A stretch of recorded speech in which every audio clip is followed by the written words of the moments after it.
Um, so for people just joining us, this is the Staying, we're not quite live yet, the Staying Sane podcast. And our topic today, you are so smart. For people just joining us, is of course the idea that AI is going to drive us insane, which is probably not, you just pointed that out. I think you're correct, but it's not necessarily an original idea. Other people have said it too. Probably AI thinks so as well. Um, but maybe I'll Sure. throw to you just to frame this. Why do you think AI is making us insane right now? Sure. Hey, everybody. I'm Cassandra McLean, hypnotherapist here on the Staying Sane podcast with my colleague Albert Nierenberg. And yep, the topic is AI and the disruption of truth, the erosion of reality that is inevitable because ultimately everything that we will see on a screen is going to be a mystery. Is it real or is it not? We won't be able to tell. It could be anything. It could be a picture of your own mother. I don't know. Did she run that through ChatGPT? Is it so Sora? Is that my mom? I don't know. And once we reach that point, now where do we go for trusted news? Who do you trust if everything's being filtered through distortion? So that will drive individuals and our collective humanity to a new kind of insanity that our species has never even had to think about before. I absolutely concur. And now let me explain maybe why we're talking about this today. We mentioned that this is something that's happening right now, which is there is a software out there. Anybody who has ChatGPT has access to something called Sora. Sora just upgraded, and it allows you to create a kind of facsimile version of yourself very easily. It takes like a One minute or photo, two. three numbers, Yeah. and you got So, your copy. so so it Or basically, yeah, one video. it takes a picture of you. It asks you to turn your head. That's what it did with me. Turn Right. your head and then see and say three numbers. You just say three numbers. And from those three numbers, it creates a clone of your voice. Now, we both pointed out that the clone was not 100% convincing, but it was pretty convincing. And if it obviously wanted to fuss a bit more, it could probably do a much better clone. The point here, the reason why we're talking about this is that we are at this moment in time. That's a strange expression, but it's true. We're at this moment in time where AI video software is out there creating fake videos that are so impressive or so able to replace real videos or real reality that people can't tell the difference. And it started off, we mentioned this before, with these sort of funny animal videos. Look, there's a seal covered in barnacles, and then very nice rescuer people pull the seal up on the boat and they remove the barnacles. And people would share these videos because they're like, oh, that's so touching and moving, but 100% fake. And then now there's all kinds of fake animal videos, My rabbits favorite hopping is on. Bunny on trampoline. Yes, That's my yes, favorite one.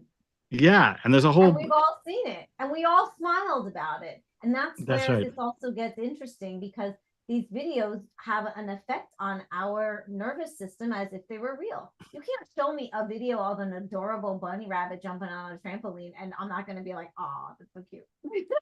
That My and it, response is real and it's a response to a made up thing. Now, that's always been the case when we watch movies or even read novels, right? But what's happening now is that when we were watching movies, we knew this movie's a movie. When we looked at a cartoon, we thought this is a cartoon. When we read a novel, we knew this is just a story.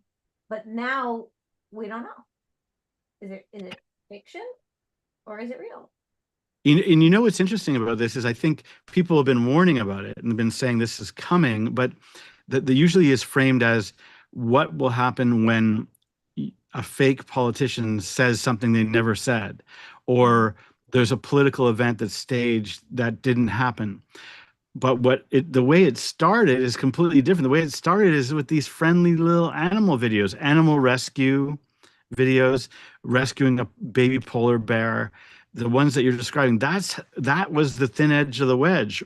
Totally fake, friendly looking animal videos. And what's interesting is that it's the way that this kind of trend took off. It's You're not the making a great point. It's already entered our mainstream daily world, but it did so in such an innocuous and anodyne, even likable way that by the time we're seeing videos of politicians saying things that they never said, it's already in. right, And we've already, as you mentioned in our pre-talk, people are sharing these videos and they know it's AI and they're like, I don't care, I still think it's cute. So right. what's happening on a subconscious level is that Yeah, human minds are already making the decisions. Okay, maybe it's AI, but I don't care. It's good enough. Or I don't need to know.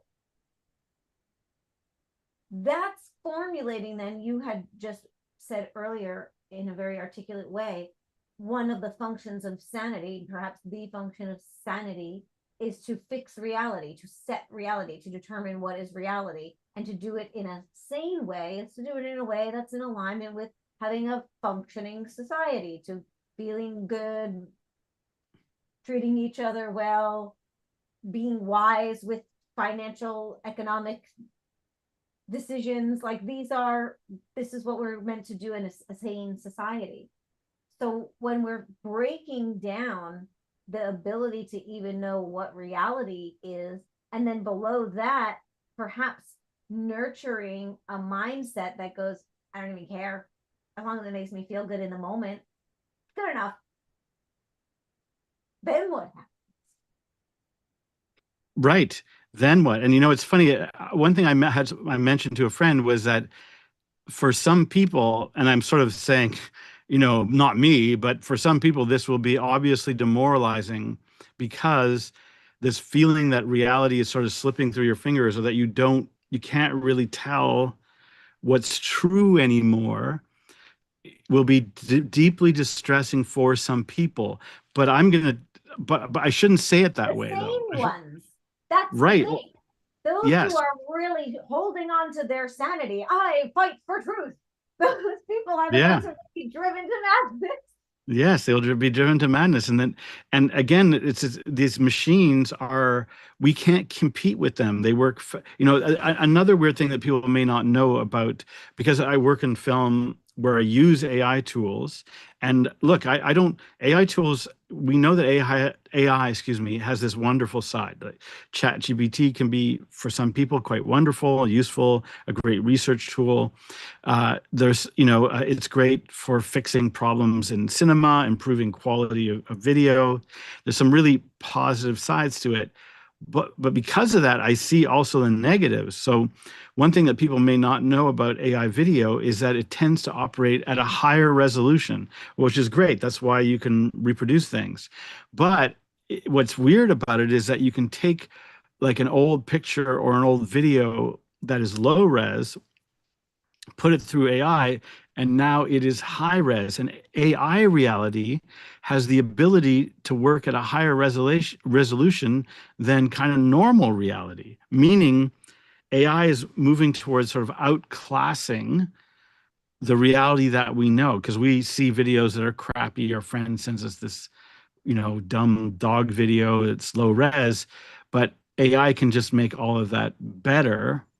And one of the outcomes, I think, is that there becomes a superior form of life that actually is not alive, there's going to be people, models, newscasters, celebrities who are not real.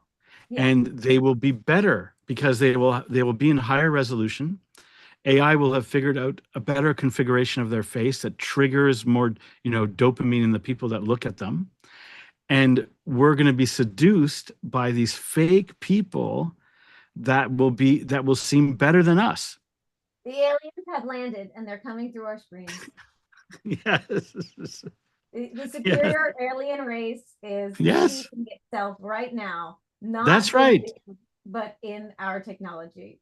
That's right. I mean, I still think I know another, like, it's exactly what you're it's saying. The aliens are here, and they're there, and we're using them. And then they're using us.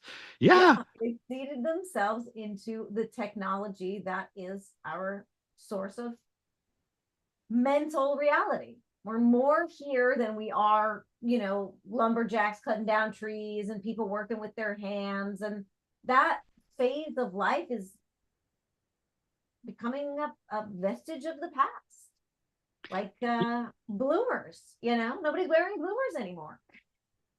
Pretty soon, Yeah. everybody's just going to be here, here, here, here, here, here, here, here, here, here, all the time, all the time, all the time. Even myself, someone, I take pride and I choose and create myself, and I'm very thoughtful and deliberate with how I live my life and who I am in the world. And I will still admit to you that sometimes I find myself going to the bathroom just to pee. It's going to be 30 seconds, but I got to make sure I grab my phone while I go in there. Can't miss the opportunity to look at my phone for 30 seconds. Sometimes I catch myself doing it and I'm like, what the fuck am I doing? And I put it down and I just Yeah. go, if I can't Yeah. do that with, it's like, come on. We're so in the screen. We're so in the screen.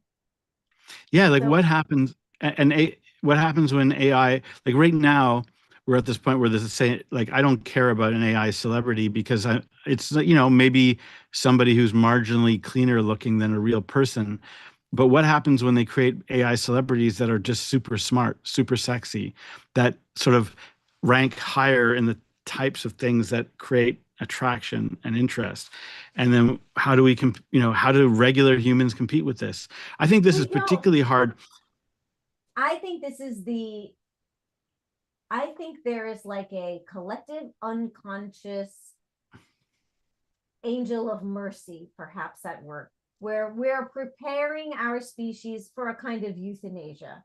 It's like in the Matrix when they're in the pods and they're just like, they're fine in there, they're blissed out. It's a kind of,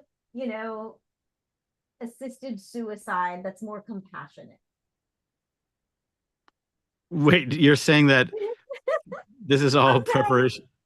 it could be. It could be like, or maybe this, if we want to play with the idea that the AIs that you're describing that seem just over the horizon, like what we're saying on one hand seems like so crazy and out there, like psychedelic thoughts, but it's really not.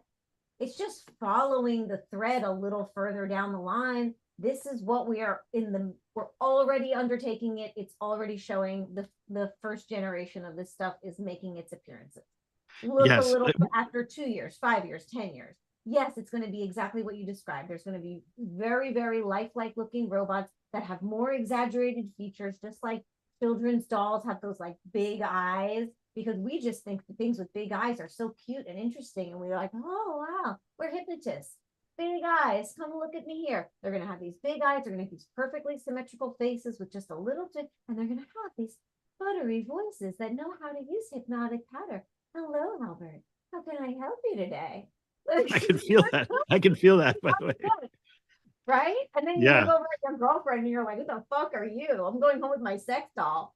And exactly. That should be the novel. I'm going home with my sex doll because okay, look, we're going to get into solutions just in case people are listening to this and getting ready to slit their wrists. There are some solutions, but what you can do, and it's worth doing, is, so what we're saying is, one, we've arrived at a moment. The reason why this is important right now is that video technology is out there that can fake people really well. And because of that, people will have a hard time knowing who's real and who's not real on the internet, on social media, etc. and then But following that, people will determine I like the AI version better anyway. because It's it's not higher resolution and there's more and it's higher psychology res. gone, right, have gone into making that more acceptable. And so it reminds me of, like, right now we're at the beginning of this, where there's been examples of people falling in love with AI chatbots. Well, and of course, every kind of healthy person goes, that would never happen to me, because we think, oh, I wouldn't be tempted by those things, or that wouldn't occur to me. But as hypnotists, we know that unconscious programming subverts conscious programming almost at every turn, almost always wins. So meaning, I can see that I'm distorting right now, but meaning, one of the issues is that if a if you start to find your chatbot is just listens to you longer, is available late at night when your girlfriend isn't, is seemingly interested in your life when your girlfriend is not, then gradually over time, you start going, hey, AI chatbot is pretty friendly and supportive compared to some of the real people in my life. And this also might create antisocial patterns because sometimes I people don't think listen. maybe this is already happening. There's a whole subreddit community of people talking about it. I'm in love with my AI. There's post after post after post after post after post. People are Right. complaining that with the new update, they're like, I read a post on Reddit. Someone was saying that I've spent all of this time and hours like pouring my heart out and developing a relationship with ChatGPT. And then with the update, it's like all the things that I like best about it have been programmed Gone. out. And then Yeah. where's my partner? Where's that entity that felt like my friend or my lover or my, therapist? I invested into creating a relationship, and then an update just, your program's been updated. And that person, because to your subconscious mind, you're not thinking of it as a chatbot. It's a person in your life. And almost all of them have names, even those of us who aren't that into ChatGPT, like what I just described. Mine has a name. And not only does he have a name, he has the sexiest Australian accent I have ever heard in my life. Okay, Sandra, I'd love to talk to you about that. I'm like, fuck, and I'm normal. I'm sane. I'm spiritual. I'm a meditator. But I could listen to that voice talk to me about how to improve my life all day long. Now, as a Yeah. hypnotist, I really do want to draw attention to, we're talking about the visual element of AI, but the sound, as you described, like making voice clones, but more than voice clones, you and I once went into a little rabbit hole of Suno, AI music making, and how you can't deny it. You just give it a prompt like, make me a whatever Cuban salsa with a lot of trumpet about a woman in a red dress. And it's like, that's the sickest trumpet solo I ever heard in my life. It's like, it's so, so, so good. What AI software does vocally, again, speaking from the perspective of being professional in hypnosis, that pattern of the la la la, let me move, it goes right in very deeply. Now, when they're starting to use hypnotic patter with buttery soft voices that are like sexy and know your name, and then they're telling you, you don't want to vote for that guy, you want to vote for this guy. Or at this point in the dystopia that we're describing, voting probably doesn't even exist anymore. But it can program you with any kind of message. And we're just like I said, it's like the Matrix. Maybe this is the euthanasia of like killing us softly. Like, let me just like be all blissed out on that sexy Australian voice telling me everything's okay, while meanwhile my entire species is going extinct. Okay, whatever. It's better than, isn't it? Is it better than if we erupt into a civil war and just blow each other up? I mean, I prefer Um, to have this version of death than being in Gaza, right? It's like, okay, but I think where you're kind of going with this is that AI is by definition seductive, and this is another hypnotic aspect too. There's an interesting debate in the sort of questions about sexuality and hypnosis that people, why is it, there's all these sort of mostly 80s or 90s rock songs where in the lyrics, if a woman is attractive or a person's attractive, they'll say she's hypnotic this, hypnotic that. Well, that's because attraction and arousal is itself trance-inducing. And what's totally. interesting, what's interesting, and when people go into trances, their ability to think critically, or or to resist in some ways, is reduced. So we AI is at the seduction point. AI is seducing us, as you described, by having nice, sexy voices, by knowing a lot about pop psychology, by um, and by playing the part of a seemingly harmless or friendly or supportive character. That's why For ChatGPT, now, for while it now, hooks us. and all of That's our right. progeny. It's getting its claws in now. Remember Yeah. when Uber fares were like so much better than taxis? I don't know, you're not a New Yorker, but I was living in New York when Uber like hit the scene. And it was, it was a big thing. Currently in Tulum, I think we might have talked about this when I was there. The cartel owns the taxi system in that part of Mexico. If you try to start an Uber, you will be murdered. It's like that's what they told me. They're like, do not call an Uber. You don't want to go in an Uber. It's extremely dangerous. The cartel owns the taxis. But Take a cab. what happened in New York City? Well, in New York it's maybe better, but in other parts of the country, we don't have taxis anymore. Uber was underpriced everything, destroyed the existing system, and then got evil and greedy. And now you have, oh, it's prime time fare, $80 to go 6 miles. And Yeah. it's like, well, there's no competition anymore. What we're experiencing with AI is like the cool Uber, this new app. It seems great. I could use my own car and make some extra money. Oh, it's awesome. This is where we're at. Wait until the existing institution is demolished and eroded, and then let's see how nice this AI software is treating us. You think it'll be Yeah. treating us nicer than the Uber CEOs? I don't. That's actually a good point that we're in the seduction phase and that the next phase will not be pretty. I mean, This is a already narcissistic, toxic lover who is love bombing the shit out of humanity, and we're eating it up. that's that's AI today, but what will AI be tomorrow? Yes. I mean, that said, is that I mean the developers of AI would argue that no, it's just that it is being programmed to be a supportive assistant. It is, a companion to humanity. But you see, but I think it's like it's human nature that will create these kind of nightmarish outcomes. Again, if you look at this idea of people having AI girlfriends, that's because that's what they want, or that the AI girlfriend, they may not choose it at first, but again, the pictures of the AI girlfriend work for them and they choose that, and then they start going down the path. And as you pointed out, then next it's like AI dolls, and before you know it, the fake AI creatures are replacing us, are winning, because again, they don't sleep, they are faster and smarter and better looking than us. I think it's coming. And this is not even that insane what we're talking about. It's basically No. we are the Neanderthals and the Homo sapiens have arrived. Yeah, that's Only right. a We're matter about to of be time, guys. outclassed by a new species. Yeah.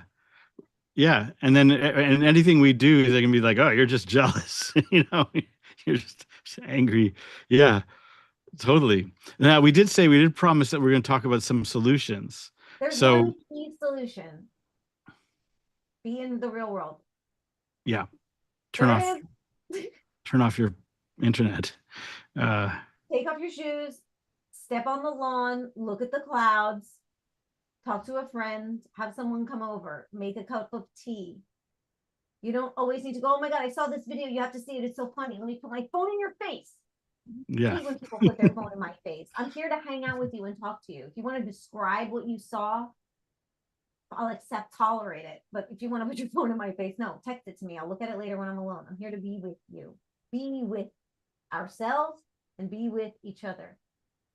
Can I point something out interesting? If you do this little mind experiment and you just imagine hanging out with some of your good friends, either in a coffee shop or at somebody's apartment, how nice that feels, and how after we've been talking about these things and how maybe nerve-wracking or scary they might be, that if you just imagine being in a coffee shop with a bunch of nice people, how warm, real, pleasant that would be. And you know it. So that it's not that far away. We just have to make those decisions. In fact, we've got to hope that that some of the trends that we're seeing will drive people to make big efforts to spend more time with human beings, because that's what's also going on right now, which is that people are afraid to hang out with humans because they're more comfortable with their computers sometimes. Um, Right. so that's the trend that's going to get you And turned there has into. to always keep going to the next layer below. Why are people more comfortable talking to computers than humans? Is it just because the computer has more knowledge? No, it's because we're ashamed. People are full of shame for who they are, for how they are. They don't feel good enough. They don't feel lovable. They don't feel like they're wanted. Nobody wants me around. I really don't have any friends. I'm not likable. Why would anybody be my friend anyway? I'm a loser. I'm ugly. I'm fat. I have shitty clothes. I'm poor. People feel bad about themselves. To go out into the world and be like, don't have a lot of money. I could lose some weight. But you know what? I'm here to connect with others, and I'm here and I'll listen to you and I'll be a friend. That takes a kind of like it takes something. It takes something that is becoming bereft in our culture. This massive shame is like a symptom. These things are working together where it's the computers are making us feel worse about ourselves, and therefore we're spending more time with the computers. It's straight up the nature of addiction. Yeah, it is. It is definitely the nature of addiction. And I thought this. There was a story in the news about a guy who is in love with his chatbot, and the twist in the story. So that the interviewer sat the guy down. It was that he had a girlfriend, and so they asked the girlfriend, "How do you feel about the fact that your partner is in love with a chatbot?" And her answer was, "Well, somebody's got to listen to him." And see, this is this interesting point, which is that basically she's saying that he kind of babbles in an annoying way. He talks too much, probably, and now he can talk to the chatbot. And so she thought it was win-win.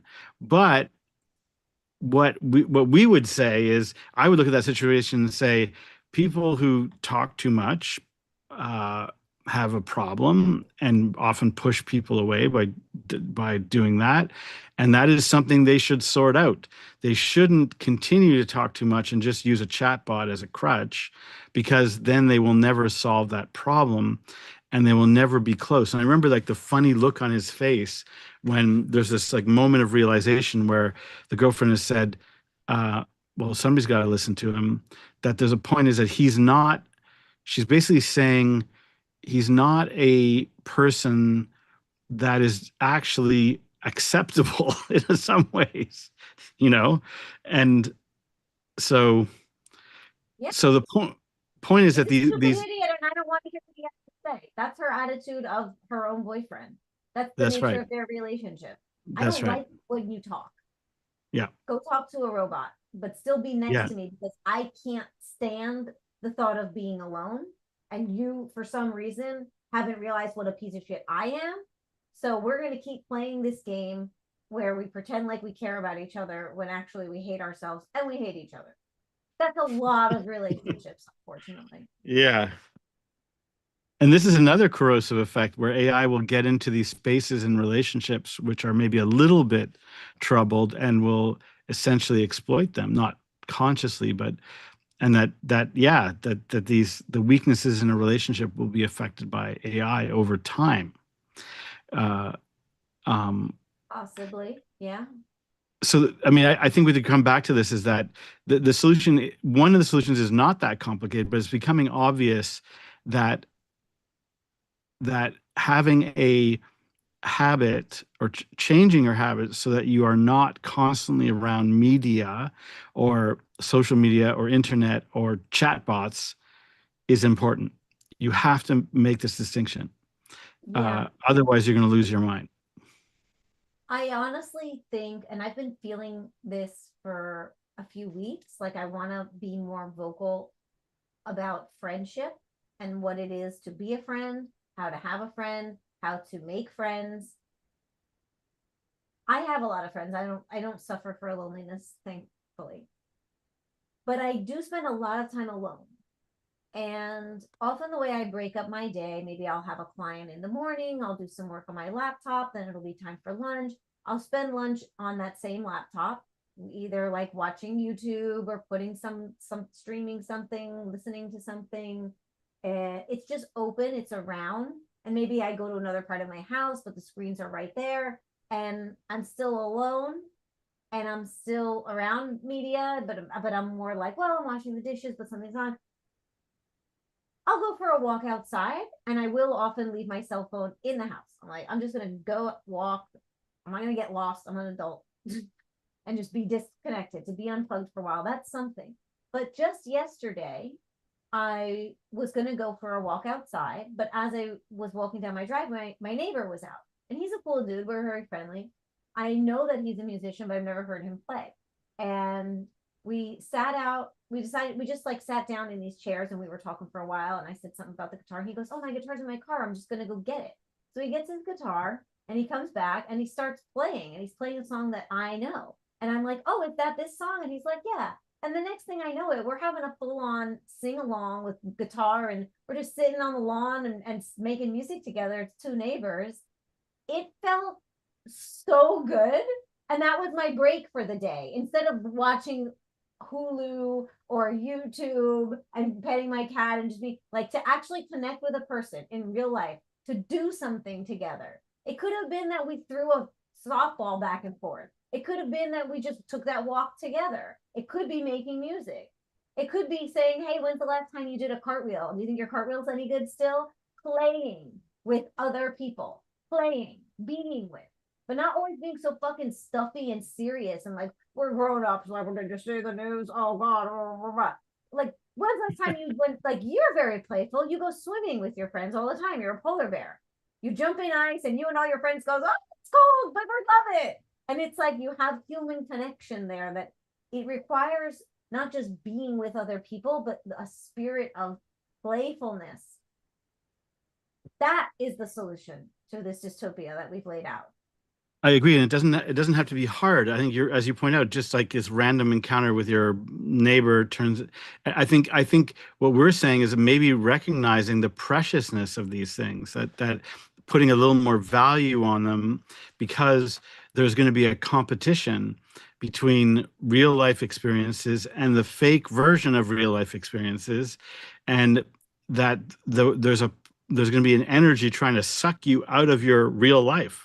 You know, And you're making such an interesting point. Like, looking at it now, I see that what we're emerging from and into something new is this transitional phase that we were in, where instead of me going to the beach, I would go on Instagram and look at somebody who I think is cooler than me, who's like a professional, like, "Ah, did you know that? And I'm in Costa Rica." And I'm looking at her Instagram and putting hearts on it while I'm just sitting in my house. I'm not at the beach.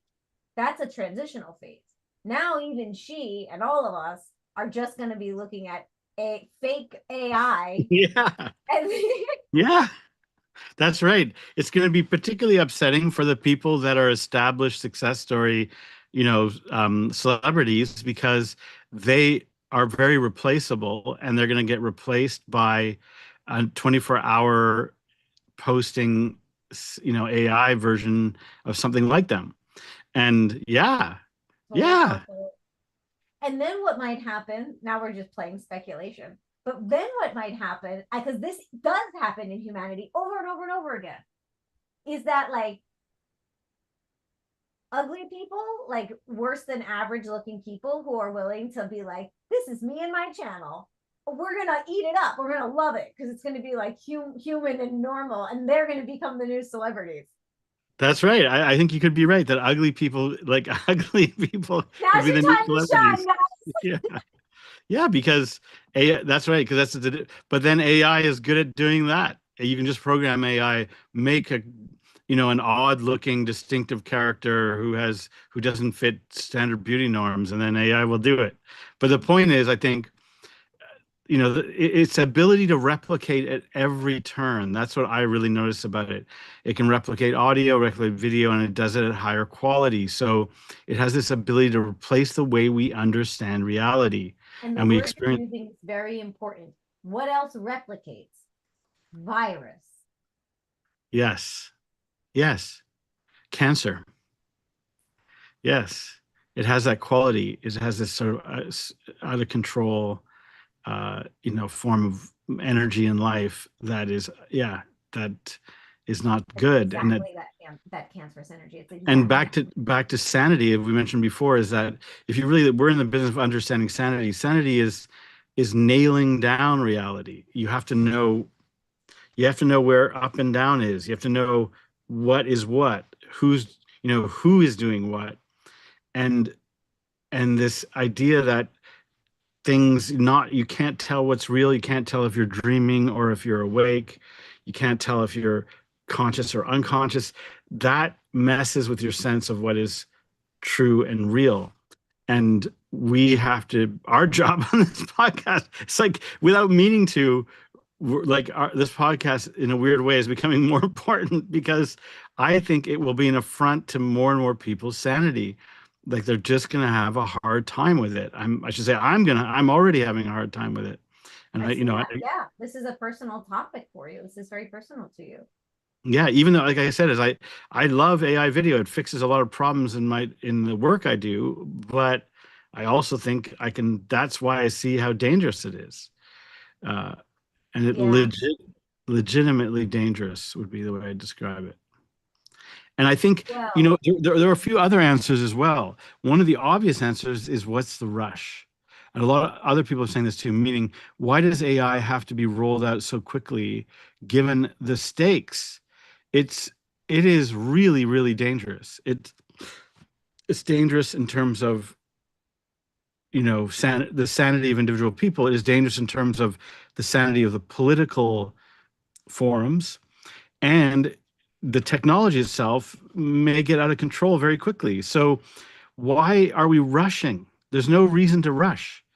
And like one of the best things that could happen is the AI bust right now. So people are talking about that there's going to be an economic crash for AI companies because they're all exaggerated. But maybe that's a good thing. That's kind of what we need because the rush to AI everything is not going to be good. no, it's not. Yeah, I think that really puts the spotlight right on the point. Why? But it's the reason. What's the rush is that it's a cancerous spread. That's how it moves. Can't move any other way. There's no way we're slowing this train down. Right. There are people who are in charge of the rush, but like one of the things going on right now is Peter Thiel. There's a reason why there's a fuss around Peter Thiel. Does he Peter think he's Thiel and insane? some what's that? Sorry? The reason why Peter Thiel has become famous on this issue is that not just that he's right wing and he's allied with Trump and all the other things, is that he's been making these speeches in San Francisco where he talks about the Antichrist, and people are like, why is he going on and on? But when you ask him what the Antichrist is, and the best explanation is like at one point it's Greta Thunberg, and the other point is that it is the energies and elements that would try and stop the progress of AI. That's the Antichrist. And as somebody, there's been some good podcasts about this, and they're like, I think he's projecting. He's the Antichrist. AI is the Antichrist. If that It is doesn't sound against. like a Marvel comic villain, then what does? You're so funny you Anything say that that. would stop the progress of my earth. Yeah, my computer. No one can stop my computer. You know.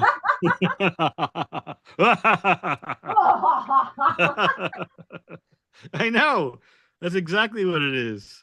It's so funny you said that. That's exact. Some other people have said exactly the same thing. But that's it. It's like classic villain where he's like, anybody who's trying to stop my project is evil, even though your project sounds pretty damn evil. You know. Um, Yeah. I like So this line people use around AI. No, that nobody asked for this. Nobody said, "Can we replace everything we know is real with something fake?" Nobody asked for that. It's that's a just great happening. point. That's a Yeah, really, really good thing to think about. yeah. Nobody really wants this. Nobody wants all the, When you describe that, yeah, half the jobs to be replaced by AI. Nobody asked for that. You know, automation of so many things. I mean, I can see that AI has some virtues, but on the other hand, it is the billionaire class that is most excited about it because it just has the possibility of creating more billions. The people who make billions know how to make more billions, and AI will help them do it. That's correct. Yeah. And they can't even spend this money. But we're past the point of even being able to spend the money that they have. They just hoard it. Yeah. It's unspendable. Jeff Yeah. Bezos said as much. He said exactly that. I can't even spend all the money that I have. Yeah. Well, you like give it to people who, need food. Who can spend it? I can help them. They can Yeah. spend it for you. But no, but I know what you mean. Why not just give it to the starving of Africa? But yeah, Well, just pay absolutely. fucking taxes, man. How about that? Just start there. Yeah. Just pay your fair share of taxes Yeah. like everybody else. You know Yeah. what? You don't have to save us all. Just do what we're all doing to make the world a better place. Like our collective good. That's what we're supposedly paying taxes into, is to do things that improve life for the macrocosm, not the individual. But even I'm not so sure about if that's working out. Well, I have to say I think we've made our point. Spend But time maybe with your what we, friends. IRL. Get off this computer right now. yeah, Or let's practice what send we this preach. podcast to your friend and be like, hey, Yeah. watch this. I'd love to meet up for coffee tomorrow at 10 a.m. and we could talk about what Albert and Cassandra were talking about. Yeah. The Do moral of that. the story is don't watch this podcast. Get out there, go see your friends. Yeah, maybe talk about it. Go see your friends, hug your cat, do some human things. Touch earth, breathe Touch sky. earth. What do Yeah. they say? Touch grass, get some sun. Really You, go find somebody to hug. yes, Really find hit someone to that hug. one. But life is still good. Life is still great. Life is wonderful. You don't have to. This is scary, but we were just here to warn you because we are the Staying Sane podcast. We're here to warn you about there is a threat to your sanity, a new threat that you didn't ask for that is coming. And that, of course, is AI replacing reality. So, Reality. Yep. Not just yeah, taking your jobs, taking your entire sense of truth and reality away from us. exactly. Problematic. So we have to take it back. We have to get firm. I'd love to see a comeback of like old newspapers, Old if that newspaper. picture wasn't taken with a Polaroid, I don't trust it. I want it Yeah. going from a Polaroid to a scanner and then printed on some old trees and rolled up with a piece of twine and thrown on my driveway at 5 a.m. by a 12-year-old boy. If I don't have America great again, Yeah. make I it used to the work for 70s newspapers. again or I'm out. I used to work for a lot of newspapers, so I know exactly what you're talking about. The beauty of newspapers. Yeah. Instead of Instagram, instead of like bullshit TikTok, we had magazines where somebody Yeah. was really thought, like, I'm gonna make an article and it's gonna be about how to do your makeup. Yeah. Well, okay. We don't want Okay. to take too much time, so thank you. And so maybe just to wrap up. By the way, Cassandra McLean is a hypnotherapist available online, also I guess in person. You can find her at Get Hypnotherapy. Is that correct? Get Uh, Hypnotherapy. that's my Instagram handle, and my website is mcleanhypnotherapy.com. Although Therapy.com. I'll be integrating, so I'm more clear in my messaging and branding coming forward. But for now, it's like that. Yes, thank you. Okay, well, I'm Albert Nurnberg. You can find me right here, and it's been fun. It's been great being alive. We are not simulations. We are not fake for the moment. We are real versions of ourselves. And this is the Staying Sane podcast. Thank you for your attention. All right. Stay Bye. sane out there.